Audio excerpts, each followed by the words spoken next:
On Titus chapter 2. Yes. तो आज हम लोग देखते हैं तीतस की किताब से 2 अध्याय से. So, Titus was a co-worker with the Apostle Paul. तीतस जो थे वो प्रेरित पौलुस के साथ में एक साथ काम कर रहे थे. And he was not a Jew, he was a non-Jew. और वो जो थे यहूदी नहीं थे. And he was traveling with the Apostle Paul in different places, and the Apostle Paul gave him much responsibility for the spreading the gospel. जो तीतस जो है वो प्रेरित पौलुस के साथ में बहुत सारी जगहों में फिर घूर रहे थे, तो उनको जो है सुसमाचार का बहुत बड़ा दायित्व उनके ऊपर दिया गया था. And in chapter 1 we see that the Apostle Paul told him to look after the church in the island of Greece and the island of Crete. जब हम पहले अध्याय में देखते हैं तो जो क्लीक नाम का एक पर्वत था, उसमें कलिसिया के जो था कि sorry brother, to look after the church over there in this place called Crete. Crete जो नाम का जो पर्वत था, वहां जो कलिसिया था उनका जिम्मेवारी उनको दिया गया था. There are a lot of new believers that come from heathen backgrounds, from worshipping idols, and but they had a lot of bad habits. So the Apostle Paul had sent him to look after them and instruct them. वहां जो नए नए विश्वासी लोग आते थे, वो उनका जो पुराना जीवन, जो मूर्ति पूजक ये सब से निकल के आए थे, तो उनका स्वभाव आज भी वैसे ही था. And we know that they had a lot of bad habits also among them. तो उनके जीवन में बहुत सारी बुराई की आदतें उनके साथ अभी भी थी. So we see in chapter 1. तो हम पहले अध्याय में देखते हैं तीतस के.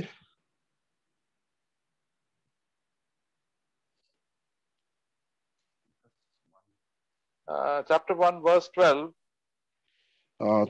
तीतस के पहले अध्याय का 12वें पद से.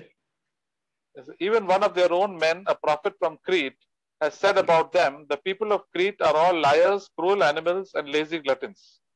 तो वहां जो एक भविष्य वक्ता थे जो क्रीट की कलिसिया को जो बोल रहे थे कि सब झूठे लोग हैं. And it says, can you read verse 12? Okay, 1 second brother. Chapter 1 verse 12.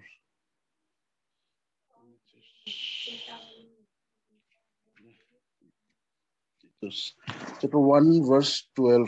तो यहाँ इस तरीके से लिखा गया है, उन्हीं में से एक जन ने जो उन्हीं का भविष्य वक्ता है कहा है, क्रेती लोग सदा झूठे, दुष्ट, पशु और आलसी पेटू होते हैं. So this is the habit of all the people living in Greece, in Crete. ये सारे स्वभाव उनमें थे जो क्रीट में रहने वाले हैं. And many of the believers also had the same habits. बहुत सारे विश्वासी जो थे उनमें भी ये स्वभाव था. They used to telling lot of lies. वो जैसे कि बहुत सारे झूठी बातें बोलते थे. And they had a very bad temper and they would speak very harshly. तो उन लोग में जो है बहुत खराब जो है जो क्रोध होना, बातें करना, इस तरह के स्वभाव उनमें था. And they were very lazy gluttons. जो वो आलसी थे उन लोग. And they like to eat a lot of food. तो वो बहुत सारा भोजन खाने में पसंद करते थे. So because of these, then the growth in spiritual life was restricted. तो इस वजह से उनका जो आत्मिक जीवन है उसमें बढ़ोतरी नहीं हो रही थी. So that's why the Apostle Paul told Titus in chapter 2 verse 1. तो दूसरी अध्याय का पहला पद में लिखा है, इसलिए पौलुस ने तीतस को कहा है, The purpose of speaking or telling the good news is that people's lives will change. जो सुसमाचार सुनाने का उद्देश्य ये है कि मनुष्य का जो है जीवन परिवर्तन हो. People who are telling lies will stop telling lies and always tell the truth. जो झूठ बोल रहे थे वो झूठ बोलना छोड़कर वो सत्य बोलना शुरू करें. And people who are getting angry and losing their tempers will be able to control their temper. जो उन लोग का जो गुस्से से प्रभु नाराज से जो ये होते थे, उनके गुस्से पर काबू करना है. And people who are lazy will start working hard. जो आलसीपन में जो थे उनको भी जो है काम करने के लिए प्रभु उसमें सामर्थ्य देना है. and people's more people are in a habit of eating a lot and putting on weight, will also control their habit of overeating. वो खाने पीने की जो आदत लत थी उससे भी जो वेट उनका वजन बढ़ रहा था उससे को भी उसके ऊपर भी कंट्रोल करना है. So the gospel changes our lifestyle and the way we live. जो सुसमाचार जो है वो हमारे जीवन को परिवर्तन करता है और हमारे जीवन जीने का तरीका जो है बदल देता है. That is why it is known as the good news. इसीलिए उसे सुसमाचार कहा गया है. Wherever we go, the lifestyle of people will change. जहां भी हम जाएंगे मनुष्य का जीवन परिवर्तन हो जाता है. They will become more like Jesus. जो हम लोग जो है और ज्यादा प्रभु यीशु मसीह की तरफ बनते जाते हैं. It will take some time, but definitely there will be a change in our life. पर थोड़ा समय ले सकता है, लग सकता है, पर जरूर परमेश्वर हमें वो परिवर्तन करेंगे. And that is why he speaks to older men, older women and younger women. इसीलिए उसने जो बुजुर्ग थे, जो बच्चे थे, जो जवान थे, हर एक साथ बातें की. So we see the message that he gives. The Apostle Paul gives the message to older men. तो इसीलिए प्रेरित पौलुस ने जो था ये समाचार वो बुजुर्गों को दिया था. He said, verse 2, teach the older men to exercise self-control, to be worthy of respect, to live wisely. They must have sound faith and be filled with love and patience. 2 पद में अर्थात बूढ़े पुरुष सचेत और गंभीर और संयमी हो और उनका विश्वास और प्रेम और धीरज पक्का हो. Yes. So older men, there should be way older men should behave. तो बुजुर्ग मनुष्य जो है वो बुजुर्ग की तरह व्यवहार करे. We should have self-control over our tongue and our habits. और अपनी जुबान पे नियंत्रण रखे और अपनी आदतों पे नियंत्रण रखे. Self-control over sexual desires. अपनी लैंगिक अभिलाषाओं के ऊपर नियंत्रण रखे. And we should live in a dignified way, respectful way. Our behavior should be good. हमारी जो है बर्ताव सही हो और हम आदर योग्य जीवन जिए. And to live not foolishly but wisely. और हम मूर्खों के समान नहीं, पर हम ज्ञानी के समान जिए. And then our faith will increase. तब हमारा विश्वास जो है बढ़ते जाएगा. And we'll be filled with love and patience. तब हम प्रेम से और आनंद से भरते जाएंगे. So this is what the apostle Paul expected Titus to speak to all the older men. इसलिए प्रेरित पौलुस ने जो है तीतस के ऊपर एक आशा रखा था कि सारे बुजुर्गों से बातें करके. Older men are people about 30 years old. जो बुजुर्ग का मतलब जो 30 से अधिक के आयु के. They are mature now. They should not do all the foolish things that they did in the young age. वो परिपक्व हो चुके हैं जो कि वो जो मूर्खता समान काम वापस ना करें. Then it says in verse 6. तो 6ठा अध्याय में कहा गया है, The same way encourage the young men to live wisely. ऐसे ही जवान पुरुषों को भी समझाया कर कि संयमी हो. So we should young people should live with self-control and not do a lot of foolish things what their lusts and desires are telling them to do.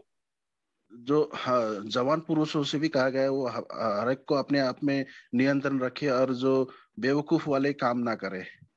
For example, young people do a lot of foolish things in the sexual area and eating and drinking and trying to talk a lot of foolish things. जवान लोग भी जो है काफी जगह में क्षेत्र में जो है मूर्ख बन जाते हैं, जैसे कि लैंगिक अभिलाषाओं में, खाने पीने में, घूमने फिरने में. Many times they want to please their friends rather than please the Lord. जैसे कि ज्यादातर समय जो है अपने दोस्तों को, अपने मित्रों को खुश करने का जो काम करते हैं, ना कि परमेश्वर को. So the apostle Paul is telling us to encourage the young men to live wisely. तो इसलिए प्रेरित पौलुस ने कहा है कि जवान लोगों को जो है प्रोत्साहन करो. And to that they should not live a loose life but a wise life. इसीलिए जो है वो मूर्खों के समान नहीं, पर ज्ञानवानों के समान जीवन जिए. And verse 7 can we read, and you yourself must be an example to them by doing good works of every kind, that everything you do reflect the integrity and the seriousness of your teaching. जैसे कि 7वें अध्याय में लिखा है, सब बातों में अपने आप को भले कामों का नमूना बना, तेरे उपदेश में सफाई, गंभीरता हो। Yes.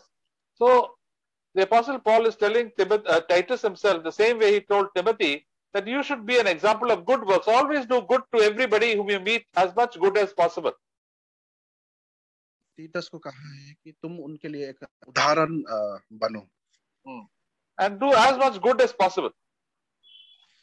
जैसे संभव है वैसे। So we must be saying good words and good actions. Try to help and help everybody around you in the church. जैसे कलीसिया में मिलते हैं, जैसे बातें करके और भी अच्छी काम करके उनको जो है मदद करना है। So everybody will see that Titus, you are very serious about your spiritual life. Sorry, brother. The Titus, he told Titus that you yourself should be an example so that others can see the good things in your life. जैसे तीतस को कहा है, तुम उनके लिए उदाहरण बन सको, ताकि और को भी तुम्हें देख के उत्साह मिले, सीख सके। And then you can be an example to them. तो उन सब के लिए एक उदाहरण बन सको। And when we do that, we live the gospel, then nobody will be able to criticize our life, and we can, outsiders will not have anything bad to say about us. जैसे हम सुसमाचार का जो जीवन जिएंगे, तो हमें कोई बाहर के लोग भी हमें जो है दोष नहीं लगा पाएंगे, निंदा नहीं कर सकेंगे। The same thing applies to all of us, whether old or young, in our workplace. इसी तरह जो भी जवान है, बच्चे हैं, बुजुर्ग है, हर एक को जो ये हमारे जीवन में ये लागू करना है। So in our workplace, it says in verse 9, can we read verse 9? Slaves must always obey their masters and do their best to please them. They must not talk back or steal, but must show themselves to be entirely trustworthy and good. Thus, then they can will make the teaching of the God and our Savior attractive in every way. जैसे कि 9वां अध्याय में लिखा है, दासों को समझा कि अपने अपने स्वामी के अधीन रहे और सब बातों में उन्हें प्रसन्न रखे और उलटकर जवाब न दे। So in verse 10 also it says, okay, 10वीं अध्याय में इस तरह लिखा है, चोरी चालाकी न करे, पर सब प्रकार से पूरे विश्वासी निकले कि वे सब बातों में हमारे उद्धारकर्ता परमेश्वर के उपदेश की शोभा बढ़ाए। Correct. So we are all, every brother has got some work to do. हर एक भाइयों को कुछ काम दिया है करने के लिए। Because we have to go to work so to earn our living. जैसे कि हमें अपने अपने कामों में जाना है, अपने अपने काम करने के लिए। But how we must work as everything is up to the Lord. जो भी हम करें वो परमेश्वर के लिए करना है। And we must not be rude while working. जैसे कि हमें कठोर नहीं होना है काम करते समय। And we must please our masters, all those who are above us in work. ऐसे हमारे स्वामियों को हमें प्रसन्न करते हुए जाना है। Because God has placed them there for us. परमेश्वर ने हमारे लिए उनको रखा है यहाँ पे। And we must learn to be obedient. तो हमें जो है आज्ञाकारिता वहीं से सीखना है। And it says we must not steal from the office place anything. हम लोग को जो है ऑफिसों से, हमारे जहाँ काम करते हैं वहां से कुछ चीजों को उठाना, ये सब नहीं करना है हम लोग को। So चोरी stealing करना, is to do robbing is not correct. And वो जो है सही बात नहीं है, जो चोरी करना, जो सामान उठाना बिना जानकारी के। even wasting time is not correct. जो समय को व्यर्थ गवाना भी, वो भी सही नहीं होता। In Hindi there is a phrase known as kamchor. Hindi में जैसे कहा गया है कि कामचोर। Because we see many of the government offices, they just waste their time. Instead of working, they waste their time going here and there, doing all useless things. जैसे कि हम देखते हैं, जैसे सरकारी कर्मचारियों को भी दफ्तरों में जैसे यहाँ वहाँ की बातें करना, यहाँ वहाँ घूमना, वो सारे समय को जो है व्यर्थ गवाते हैं। When we work hard in this way in our offices, because most of the time we work for nearly about 8 to 10 hours, everybody has to work in the office. जो दफ्तरों में जो होता है हमें 7 से 8 घंटा जैसे तैसे हम लोग को काम करना होता है. And then when we are faithful there, then it says we will bring glory and to the doctrine and the teaching of our Lord Jesus Christ. तो इसी तरह से हम लोग जो है प्रभु यीशु मसीह की शिक्षाओं को हम उस पे चलने के लिए हम सिद्ध बनते जाते हैं. So it says that we adorn the doctrine. Since we bring Shobha, that is the great. Whenever we see us, people will say we become attractive. जो सिद्धांत माने जो मनुष्य जो है हमको देख के आकर्षित होने लगे. That's why Jesus said, "You must be a light into the world." इसलिए प्रभु यीशु मसीह ने कहा तुम संसार की ज्योति हो. When we behave in a way, Christ-like way, then I can become a light, and you can become a light. इस मार्ग जब हम चलते हैं, इस तरह से हम जब जीते तो हम और आप जो है संसार की ज्योति के समान बनते हैं जाते हैं. So it says that in verse 11, the grace of our God has been revealed, bringing salvation to all people. तो 11 पद में इस तरीके से लिखा है, क्योंकि परमेश्वर का वह अनुग्रह प्रकट है जो सब मनुष्य के उद्धार का कारण है. And verse 12 said, we are instructed to turn away from godless living and sinful pleasures, that we should live in this evil world with wisdom, righteousness, and devotion to God. 12वीं अध्याय में लिखा है, और हमें चेतावनी देता है कि हम अभक्ति और सांसारिक अभिलाषाओं से मन फेर कर इस युग में संयम और धर्म और भक्ति से जीवन बिताए. So we were thinking yesterday about God has given us so much the riches of His grace to each one of us. जो परमेश्वर ने जो है अपना riches जो हम लोग को दिया है, and this riches are the grace of God. वो riches जो है वो परमेश्वर का अनुग्रह है. So the grace of God is the help of God. जो हमें सहायता करने के लिए. And God's grace and God's help is that we will be free from all worldly desires. वो जो अनुग्रह जो सहायक हमें दिया गया है वो संसार की अभिलाषाओं से निकलने के लिए. And when we live in an evil world, is full of evil desires. वो सारी शैतानिक अभिलाषाओं से निकलने के लिए. So in this way we can live with wisdom. इस तरीके से हम जो है जीवन जी सकते हैं ज्ञानवानों के समान. And have a devotion to God. और हम परमेश्वर के साथ में एक हो सकते हैं. So God wants us to live in a way that will be well pleasing to God in this evil world.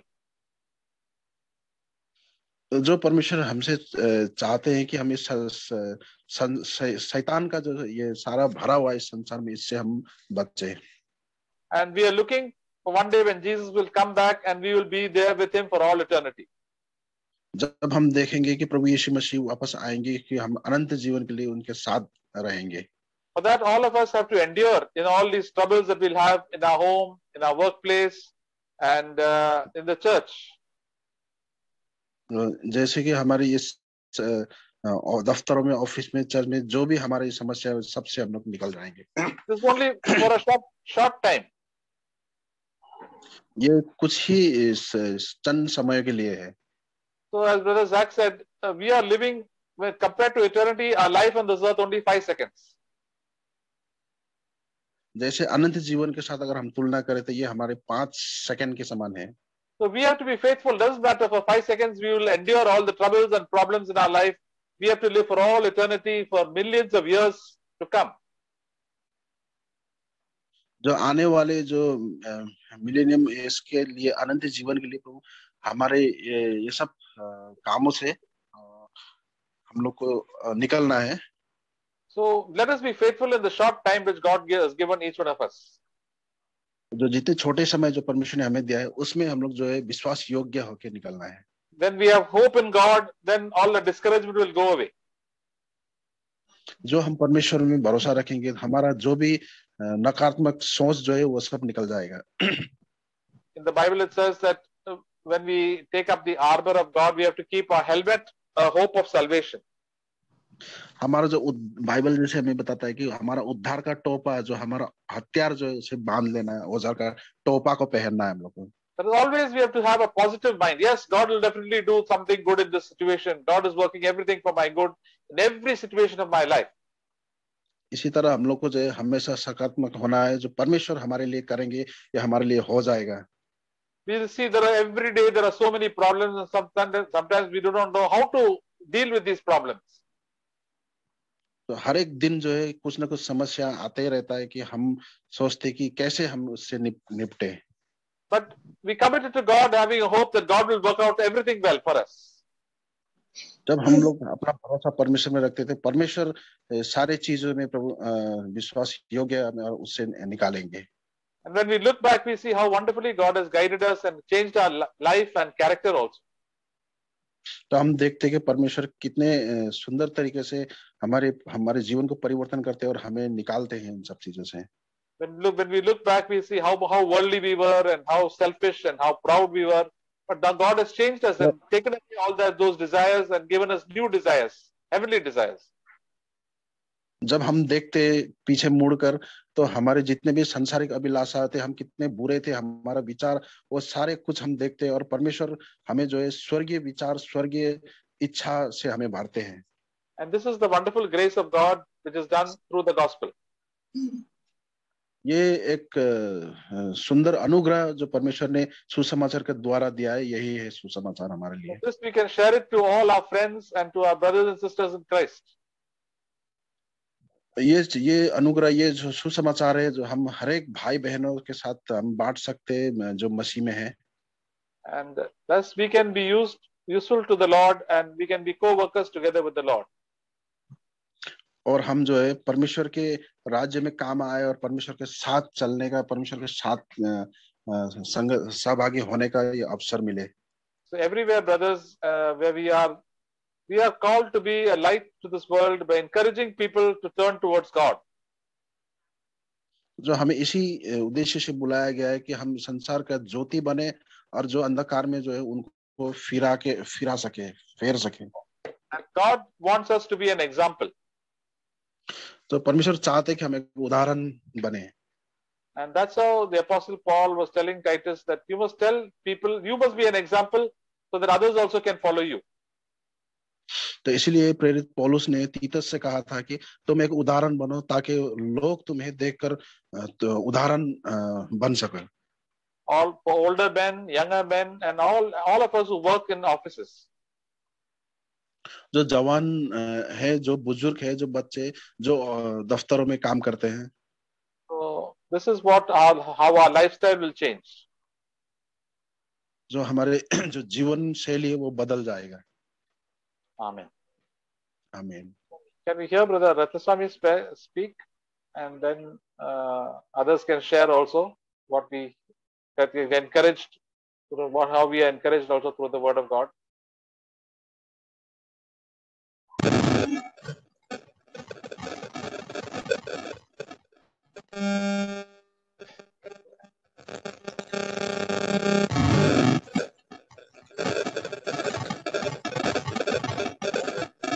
If you can change this, I think that wire. Speak without the wire. The connecting headphone.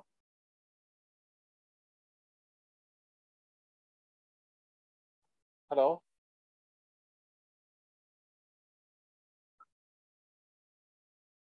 Anybody else can speak? Otherwise, I think there was some problem with the headphone that is giving the little noise. Brother, I will translate if because I think that's Ratnaswamy's phone. I think the jack is a problem. I think yesterday also it happened. So we let him change the headphone. I think the headphone ka problem hoga, the earphone ka. There is some creaking noise that is coming up. Or anybody else can share in the meantime. कोई भी बात can start the sharing. Maybe Raju can share a little bit and the others can also share.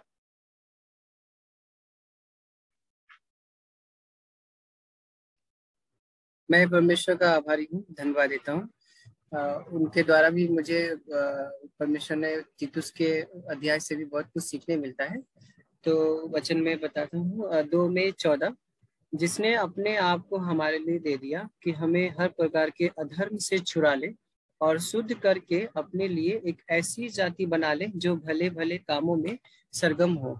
तो मैं भी परमेश्वर का बहुत आभारी हूँ, उन्होंने मुझे अनुग्रह दिया और बुलाया। और उन्होंने जैसे कि इफिसियन चैप्टर 2 में भी लिखा है, Ephesian chapter 2:10, for we are a God's master, for we are a God, His workmanship created in Christ.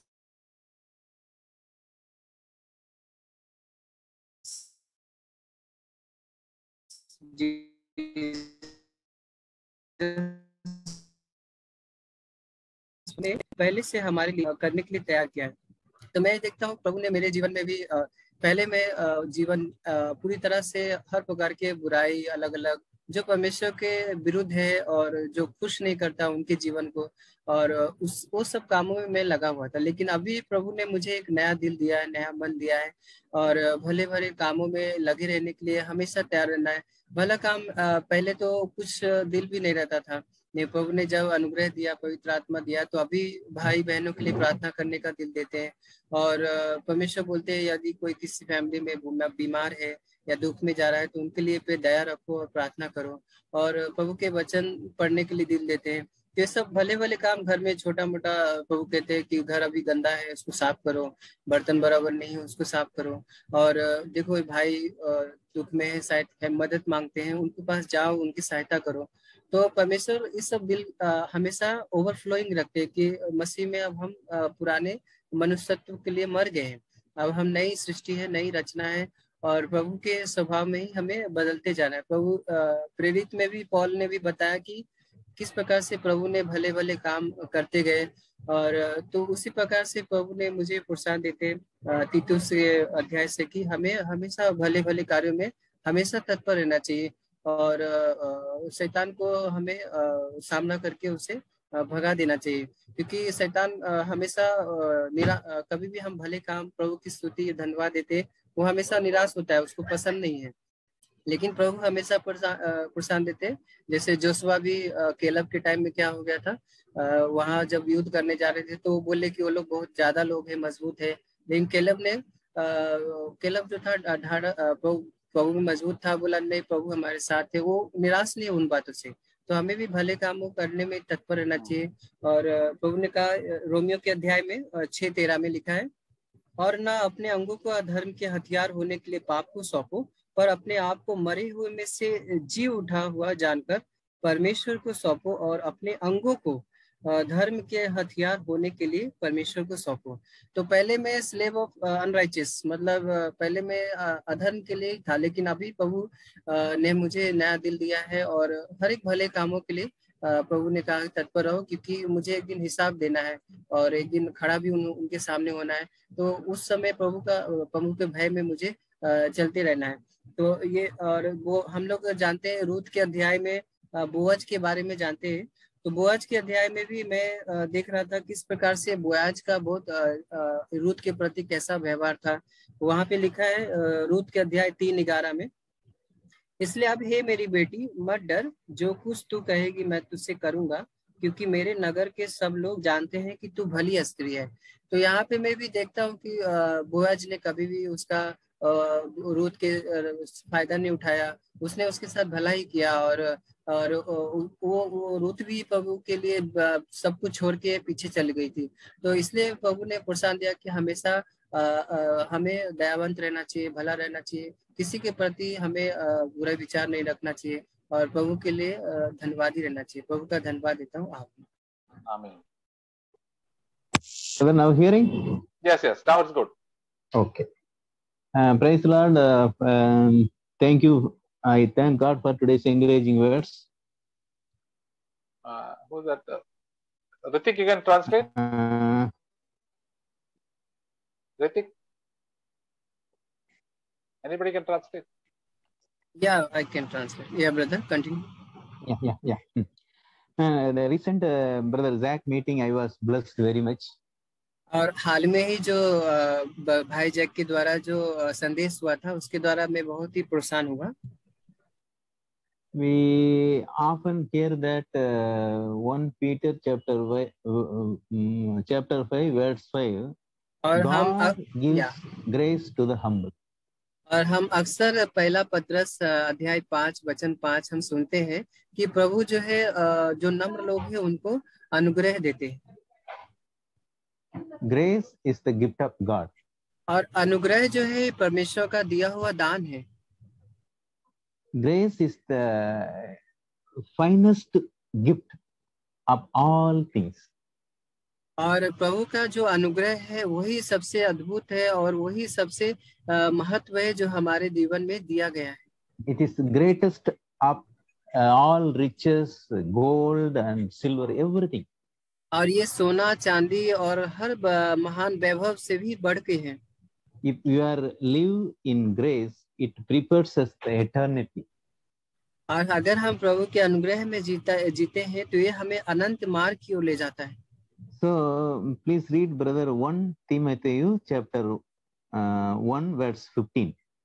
और हम पहला तिमोथी के अध्याय 1 में वचन 15 पढ़ेंगे। Please read brother. Yes, यह बात सच है और हर प्रकार के से मानने के योग्य है कि मसीह यीशु पापियों का उद्धार करने के लिए जगत में आया, जिनमें सबसे बड़ा पापी मैं हूँ। Yes. Here Paul says, I am the chiefest, worst sinner in the world.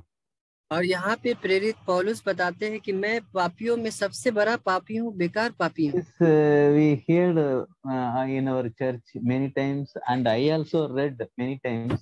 But this meeting, brother Zach revealed two things, precise things. और हम अक्सर इस वचन के बारे में जरूर हम सुनते हैं, चर्चा करते हैं, लेकिन जब भाई जैक ने बताया तो उस समय इस सच्चाई जो है मुझे पर प्रकट हुआ। Because Christ Jesus came to the world to save sinners. क्योंकि प्रभु यीशु इस जगत में पापियों का उद्धार करने के लिए आए हैं। By His grace we are saved. और हम प्रभु के अनुग्रह के द्वारा ही हम बचाए गए हैं। Worst sinner means to save more grace is required. और सबसे बड़ा पापी होने का मतलब है कि उसके लिए बहुत ज्यादा अनुग्रह लगता है हमें बचाने के लिए। That is why if my sin is more, God has forgiven more, I love Him more. और हमारे पाप जो थे बहुत थे और प्रभु ने हमें अनुग्रह ज्यादा देके क्षमा किया और हम ज्यादा प्रेम प्रभु के करते हैं। I very grateful to Him. और हमेशा परमेश्वर का आभारी रहते हैं। I will be very very thankful to Him. और मैं बहुत ही प्रभु का धन्यवादी बने रहूंगा।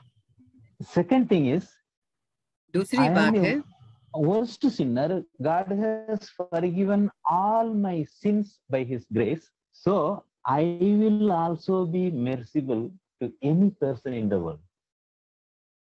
और प्रभु का जो अनुग्रह है हमें उन्हें बचाया है तो मैं और भी प्रभु के प्रति मैं आभारी रहूंगा। These two very beautiful and wonderful truths brother has explained. I was very blessed. Thank you. I thank God and brother and for the church. और ये जो दो महत्वपूर्ण बातें भाई जैक ने बताया, मैं बहुत ही प्रसन्न हुआ और प्रभु उनको आशीष करे, आप सबको भी आशीष करे। आमीन आमीन। और भी ब्रदर्स आके वाके शेयर कर सकते हैं, कोई भी प्रभु आपको क्या कुछ छुआ है ये वचन से भी, टाइटस से भी, और कुछ भी है, प्रभु आपसे क्या बात कर रहे हैं।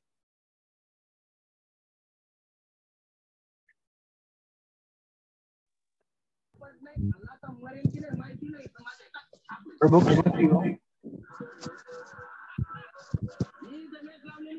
वो तो बोल रहे हैं। हेलो, क्या स्तुति हो।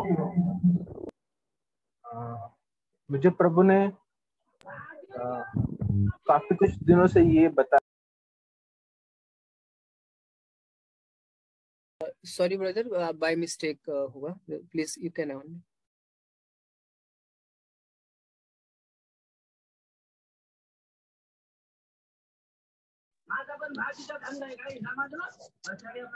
Hello praise Lord. हाँ प्रेज़ द लॉर्ड।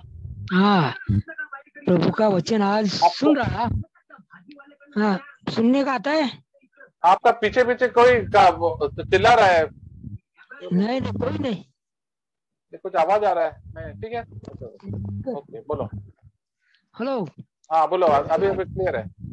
हाँ, अभी पिता का वचन सुनने के बाद ब्रदर जैक ने जो वचन बोला है वो मुझे याद आ गए। ब्रदर जैक ने जो बोला है मत्ती सुवर्तमान 4 अध्याय 4 और 5 वचन, पण त्याने उत्तर देऊन म्हटले, असे लिहिले आहे की मनुष्य केवळ भाकरीने वाचणार नाही तर देवाच्या तोंडातून निघणाऱ्या प्रत्येक वचनाने वाचेल. मग सैतानाने त्याला पवित्र नगरात नेले व देवळाच्या कांगोऱ्यावर उभा केले आणि त्याला म्हटले, तू देवाचा पुत्र असलास तर खाली उडी टाक, कारण असे लिहिले आहे की तो आपल्या दूतास तुझ्याविषयी आज्ञा करील आणि तुझा पाय धोंडा आपटू नये म्हणून तो तुला हातावर झेलून धरील. आज सैतान प्रत्येक वेळेला आपल्या विश्वासाच्या विरुद्ध आपल्याला, आज अभी शैतान क्या कर रहा है, हमारे विश्वास के विरुद्ध जो कुछ बोल रहा है, ब्रदर जैक ने बोला है, उसने कांगोरे पर ले गया. फिर प्रभु ने उसको क्या बोला है, येशूने त्याला म्हटले, आणखी असे लिहिले आहे की प्रभु तुझा देव याची परीक्षा पाहू नको. प्रभु ने त्याला धमकावलेला है. अभी वचन क्या बोल रहा है, हम जैसे विश्वास पर रख गया तो हमारा भी विश्वास कम करने के लिए शैतान कभी कभी ऐसे एक उदाहरण देते रहे. हम फिर भी वचन पढ़ना है, वचन में जाना है. इधर तीतो का पत्र में क्या लिखा है, 2 अध्याय, अशा की म्हातारे पुरुष मितचरणी गंभीर स्थिर मनाचे असे असून विश्वास प्रीती सहनशीलता यामध्ये दृढ असावी. कशामध्ये दृढ असावी, विश्वास प्रीती आणि सहनशीलता.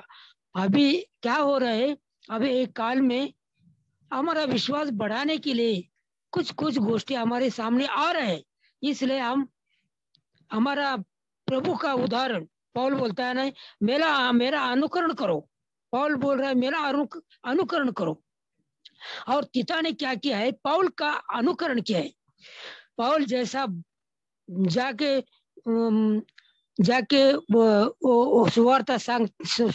सुवार्ता बढ़ती है, पौल जैसे वो तीतो क्या है, वो वचना में बढ़ गया है.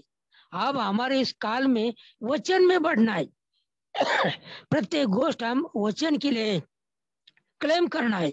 इसलिए अभी जो वचन बोल रहा है ये मुझे बहुत अच्छा लग रहा है. प्रभु ला स्तुति. आमीन. Praise the Lord. Can I share a little bit? Yes, Amen. तो जैसे कि ब्रदर जैक का मैसेज से बहुत प्रेरणा मिला है, मुझे भी बहुत उत्साह मिला है. जैसे कि उन्होंने कहा था रोमन के चैप्टर 6 वर्स 14 का वचन जो उन्होंने बताया था, या इस तरीके से लिखा है, और तुम पर पाप की प्रभुता नहीं होगी क्योंकि तुम व्यवस्था के अधीन नहीं परंतु अनुग्रह के अधीन हो.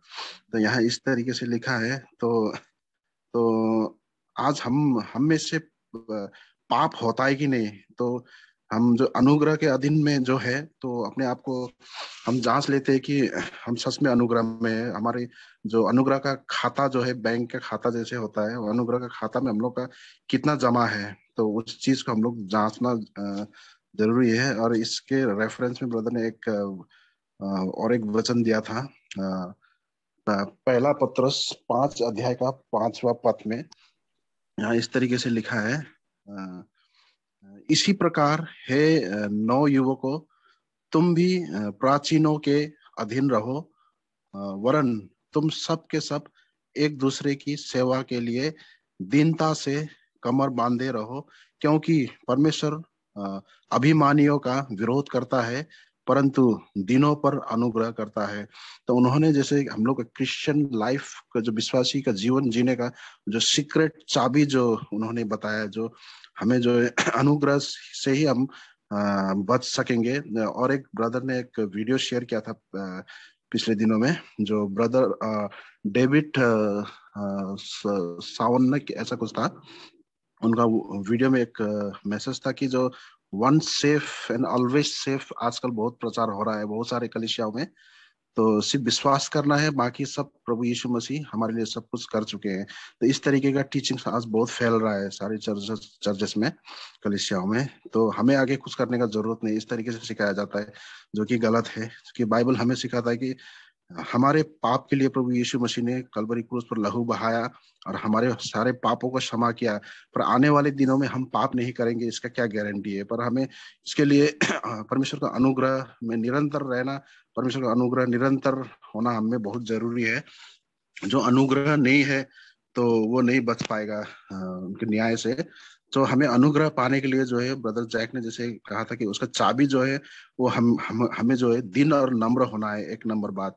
और दिन और नम्र लोगों पर ही उनका अनुग्रह बनाते हैं। तो आज बहुत सारे मिनिस्ट्री चल रहा है यहाँ वहाँ, हम देखते हैं बहुत सारे हमारे आसपास में देखते हैं कि आउटवर्ड मिनिस्ट्री में लोग इतने व्यस्त हैं कि आउटवर्ड मिनिस्ट्री से क्या होता है कि वो घमंड आ जाता है, मैं ये कर रहा हूँ वो कर रहा हूँ, यहाँ दौड़ रहा हूँ वहां दौड़ रहा हूँ, यहाँ सभा आयोजन कर रहा हूँ, प्रचार कर रहा हूँ, ये कर रहा हूँ, घमंड तो बहुत आ जाता है। पर दिन और नम्र नहीं हो पाते हम लोग वहां से। तो आज हमारे यहाँ भी जहाँ तहाँ देखते हैं कि आज वो आउटवर्ड मिनिस्ट्री में बहुत सारे लोग प्रचारक पास्टर सब बिजी है। तो जब परमेश्वर का आत्मा भी छोड़ देता है उनको, तो फिर भी वो क्रिश्चियन एक्टिविटी तो चालू रहता है हमेशा, क्योंकि हम क्रिश्चियन हैं तो हमें ये सब करना है। पर अंदर से जो है वो अनुग्रह का जो अकाउंट जो है खाली हो चुका होता है। लेकिन वो चीज से हम लोग को बचना है, और उस वो जो चाबी जो दिया है उसके लिए मैं धन्यवाद देता हूँ ब्रदर जैक पुरिन का भी, परमेश्वर का भी धन्यवाद देता हूँ। प्रभु की स्तुति हो, आमीन।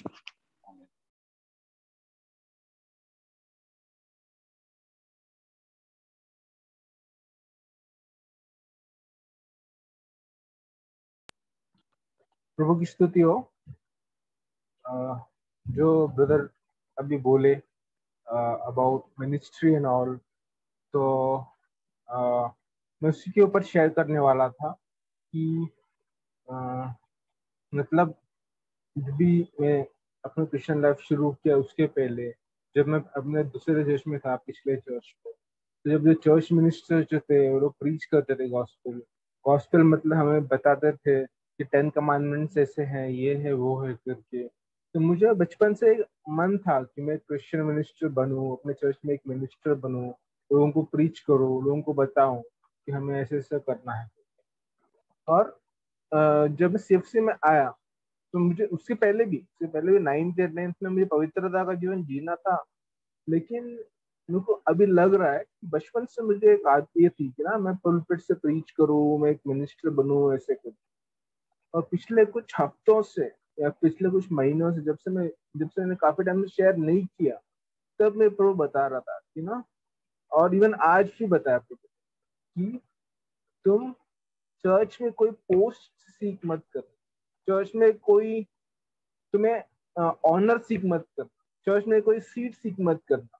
क्योंकि हम सब मसीह जो हमारे पूरे कलीसिया में पूरे मसीह के शरीर में है, हम सब एक आर्मी है, प्रभु का आर्मी है। हम लोग कोई भले हमारे देश भाषा हम सब कुछ अलग अलग हो, लेकिन हम एक ही आर्मी, प्रभु की आर्मी, क्रिश्चियन आर्मी के सोल्जर्स है हम लोग। और जब हम आर्मी में आते तो हम कुछ नहीं बोलते कि मेरे को मेजर बनना है, मेरे को कमांडर बनना है। अगर आर्मी का जो हेड है, जो जीसस क्राइस्ट बोले तुम्हें सूबेदार बनना है, तुम्हें कुक बनना है, तुम्हें ग्राउंड्समैन बनना है, तुम्हें एयरफोर्स पायलट बनना है, तो वही हमारे लिए बेस्ट है। हम ये नहीं बोल सकते कि मैं वो बनूं कि ये बनूं। इवन अगर मैं सादा सीधा सोल्जर भी बनूं, तो प्रभु ने अगर जो मिलिट्री ने मुझे जो बताया, प्रभु यीशु ने जो मुझे बताया, वो मैं अपने मरते दम तक करूं, तो प्रभु यीशु खुद मुझे बोलेंगे well done good and faithful servant. अभी आप देखते हैं ना, जैसे कि अननायास ने के पॉल को बोला, अननायास जो अच्छा अननायास था, पॉल जो 3 दिन तक फास्टिंग में था, उसके आंखें में आंसू स्केल्स हो गया था, तो अननायास का बारे में बाद में सुनते ही नहीं है। बाद में वो सोचे कि पॉल को प्रेयर किया, पॉल प्रभु में आए, पवित्र आत्मा से भर गए, और फिर अननायास का वो एक ऑर्डिनरी ब्रदर रहेंगे। लेकिन जो पॉल ने जो किया, पूरे दुनिया को, पूरे तब के नॉन दुनिया को प्रभु में लाया, उसका थोड़ा तो श्रेय अननायास जाएगा जब वो जजमेंट में रहेंगे तभी। इसलिए मुझे ऐसे एक जीवन जीना है जिसमें मैं कुछ भी पदवी ना सीख करूँ, ना एल्डर, अपोस्टल, कुक, डीकन, बस अपना काम करूँ। और ये मेरे को रियलाइज हो रहा है, इसकी पूरी सीरियसनेस मुझे अब तक पता नहीं चली है। इसलिए थोड़ा बहुत घमंड होता है कि कोई मुझसे रोकता है घर पे, या फिर कोई मुझे बोलता है मैं बहुत स्लो हूँ मेरे काम में, मैं बहुत पीछे नहीं हूँ मेरे ऑफिस के काम में, तो मुझे खटकती है। और वो क्यों खटक रही है? प्रभु स्वयं मुझे एक यूजेबल वेपन और बाउल बनाना चाहते हैं, इसलिए वो मुझे तोड़ रहे हैं। और मुझे ये भी मालूम पड़ रहा है कि हम सब मसीह जीवन में हम सब एक डायमंड है, हम सब लोग एक प्रेशियस डायमंड है। लेकिन वो डायमंड को शाइन करने के लिए उसे बहुत सारा कटने के थ्रू जाना पड़ता है, बहुत सारा कटिंग, बहुत सारा रिफाइनरी, प्रोसेसिंग एंड ऑल। और जब प्रभु का फाइनल डे आएगा तब हम, और उसके पहले, हमारे मरने से पहले हम ऐसे शाइन होंगे और हम प्रभु को बोलेंगे, प्रभु मैं कुछ नहीं हूँ, आप सब कुछ हो, मैंने कुछ नहीं किया, आपने सब कुछ किया मेरे जीवन में। आमीन। आमीन। Praise the lord brothers. प्रभु का धन्यवाद है कि हम प्रभु के लिए जिए, नम्रता से जिए, ताकि उनकी ग्रेस हमारे ऊपर हम हर समय रहे। प्रभु का ग्रेस अनुग्रह रहता है तो हमारा जीवन में भर भर के शांति, आनंद और प्रेम बढ़ते रहेंगे। तो that will be the test. हमारे जीवन में प्रभु की अनुग्रह से हम we can live for the glory of God. तो let's do that every day, day by day, हर समय, हर दिन, कहाँ भी हो, कुछ भी करें, प्रभु की महिमा के लिए करें, नम्रता से जिए।